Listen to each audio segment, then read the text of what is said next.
सुनंदा बाहर बरामदे में बैठी अपनी बहन के पोते की स्वेटर बुनने में लगी थी। पास में बैठे सुनंदा के पति सामने पेड़ की तरफ टिकटिकी लगाकर देख रहे थे तो सुनंदा अपने पति को बोलती है कि किस सोच में डूबे हुए हो श्यामू के पिताजी।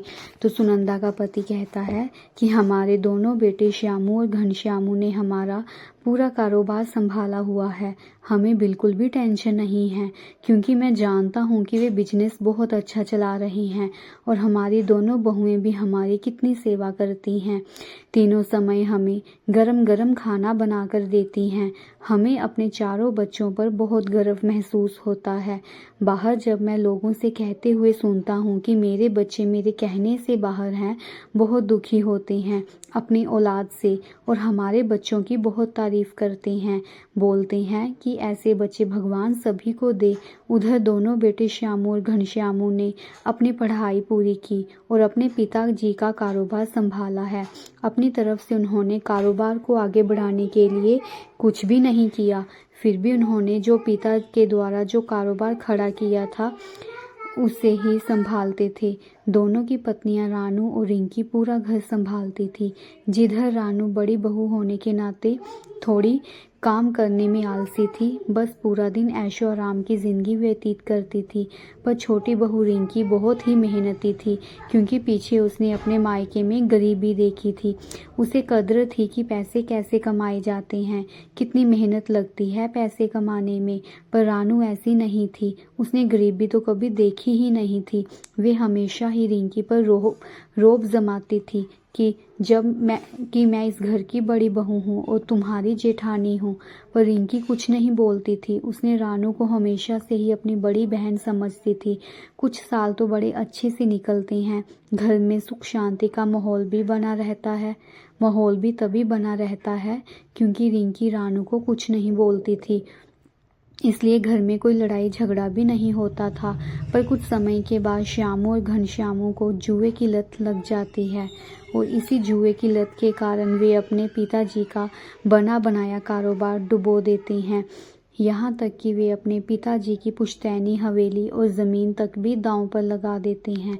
एक दिन श्यामू और घनश्यामू दोनों बाहर घर की पार्क में बैठे हुए थे और आपस में बातें कर रहे थे कि हमने तो जुए की लत में सब कुछ गंवा लिया है, यहाँ तक कि हमने हवेली भी जुए में लगा दी है।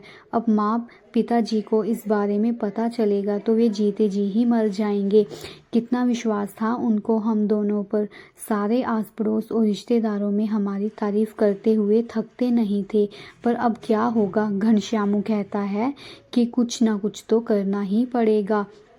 अच्छा, इतने में ही रानू वहाँ पर आ जाती है और वे उनकी बातें सुन लेती है। भागती हुई वे अंदर आती है तो रिंकी कहती है कि दीदी क्या हुआ, आपको इतनी घबराई हुई क्यों हो। तो रानू सारी बात बताती है। रानू रिंकी को बोलती है कि अब हम कहाँ जाएंगे। रानू अपने पति को बोलती है कि हवेली से निकालने से पहले ही मैं अपने मायके चली जाती हूँ, मुझे नहीं जाना सड़क पर। तो रिंकी कहती है कि दीदी, हमारे परिवार पर जो मुसीबत आई है उसका हमें डटकर सामना करना चाहिए, ना कि हमें एक दूसरे का साथ छोड़ देना चाहिए। रिश्तों की असलियत भी दीदी बुरे समय में ही पता लगती है कि कौन अपना है और कौन पराया है। तो रानू कहती है कि तुम मुझे मत समझा, बड़ी आई ज्ञान देने वाली। रिंकी कहती है कि घर वालों को कौन बताएगा। तो घनश्यामू कहता है कि बताना क्या है, पिताजी और माँ जी को अपने आप ही पता चल जाएगा जब हवेली की नीलामी होगी। पिताजी तो हमें छोड़ेंगे नहीं। रिंकी कहती है कि हमें अब नीलामी के समय का इंतज़ार करना पड़ेगा। क्या आप दोनों जाकर पिताजी को सब सच सच बता दो, अगर उन्हें बाहर से पता चलेगा तो उन्हें बहुत दुख होगा। रानू कहती है कि मैं अपने मायके जा रही हूँ, मुझे नहीं पता। फिर रिंकी को गुस्सा आता है और बोलती है कि दीदी, जब से आपको ये बात पता चली है तब से आप बस अपने मायके जाने की ही रट लगाए जा रही हैं। तीनों फिर यही सोचते हैं कि आज रात को ही हम घर वालों को ये बता देंगे, चाहे वे हमसे नाराज़ हों या फिर हमें घर से बाहर निकाल दें। तीनों रात को पिताजी के कमरे में जाते हैं और पिताजी को ये बात बताते हैं। पिताजी तो पहले दोनों को बहुत गुस्सा होते हैं, फिर माँ कहती है कि चलो जाने दो, गलती तो सबसे होती है, पर कोई जल्दी से स्वीकार कर लेते हैं तो कोई नहीं कर सकता। अब तुम्हारे पिताजी को क्या बोलेंगे, वो तो टूट जाएंगे। सुनंदा रोने लग जाती है। रिंकी माँ को चुप करवाते हुए बोलती है कि माँ जी चुप कर जाइए, ऐसे रोने से क्या होगा, अब जो होना था वो तो हो गया। अब हमें ये सोचना है कि अब आगे क्या करना है, पिताजी को कैसे बताना है। श्यामू और घनश्यामू एक दूसरे की तरफ देखने लग पड़ते हैं। श्यामू अपने भाई घनश्यामू को बोलता है कि मैंने तुम्हें बोला भी था कि रहने दो भाई, हवेली दाव पर नहीं लगाते, पर तुमने मेरी एक भी बात नहीं मानी, सब कुछ अब लुटा दिया। तो घनश्यामू कहता है कि सारी गलती मेरी है क्या, तुमने कुछ नहीं किया, जितनी गलती मेरी है उतनी ही गलती तेरी भी है। दोनों आपस में बहस बसाई करने लग पड़ते हैं। फिर सुनंदा बोलती है कि अब क्यों झगड़ रहे हो तुम दोनों, अब क्या फ़ायदा, सब कुछ तो बर्बाद कर ही दिया तुम दोनों ने, अपने माँ बाबा को भी जुए में बेच देते। तो दोनों भाई बोलते हैं कि नहीं माँ, ऐसा मत बोलिए, हम सब कुछ ठीक कर देंगे, हम दिन रात मेहनत करेंगे और अपनी हवेली दोबारा वापस ले लेंगे, पूरा बिजनेस भी खड़ा करेंगे, हम बहुत शर्मिंदा हैं। फिर सुनंदा बोलती है कि चलो अब तुम्हारे बाबा को भी बताना है, चलो अंदर चलते हैं। सारे अंदर आ जाते हैं तो सुनंदा बोलती है कि रानू कहाँ चली गई। रिंकी कहती है कि माँ जी मैं देख कर आती हूँ। जब रिंकी उसको कमरे में देखने जाती है तो वे कमरे में नहीं होती, पूरी हवेली देखती है पर वे नहीं मिलती। फिर रिंकी सबको बताती है कि रानू अपने मायके चली गई है। दोनों भाई अपने पिताजी के पास जाते हैं और उनको सब कुछ बताते हैं। पिताजी को धक्का लगता है और वे नीचे ज़मीन पर गिर जाते हैं। दोनों बेटे पिताजी को पकड़कर बेड पर लेटा देते हैं।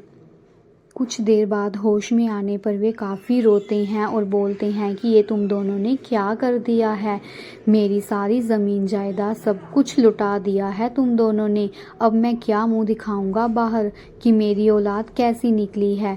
दोनों बेटे अपने पिताजी के पांव पड़ते हैं और बोलते हैं कि पिताजी हमें माफ़ कर दीजिए, हमने सोचा कि हम जुए से बहुत सारे पैसे कमा लेंगे और बहुत बड़े धनी आदमी बन जाएंगे।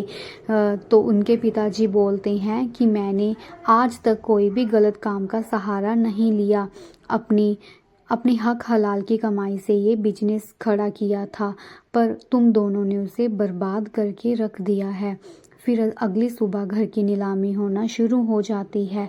सारे परिवार के लोग इकट्ठे होकर एक जगह चुप करके बैठ जाते हैं और अपनी ही हवेली की नीलामी देखते हैं। सुनंदा की छोटी बहू रिंकी कहती है कि माँ जी, पिताजी आप सब हमारे घर चलते हैं। तो सुनंदा बोलती है कि ऐसे ठीक नहीं लगता, हम कितने की दिन रहेंगे वहाँ पर। तो रिंकी कहती है कि क्यों माँ जी, आप सब मेरे अपने नहीं हैं क्या। तो सुनंदा बोलती है कि नहीं बहू, ऐसी बात नहीं है। सुनंदा का पति कहता है कि हमें बहुत अच्छा लगा ये सुनकर, और एक हमारी बड़ी बहू है जो बिना बताए ही यहाँ से चली गई है और साथ में हमारा बेटा भी चला गया है, मुसीबत में डालकर अब यहाँ से चला गया है। यही से ही तो रिश्ते की सच्चाई के बारे में पता चलता है कि कौन कितना साथ में है।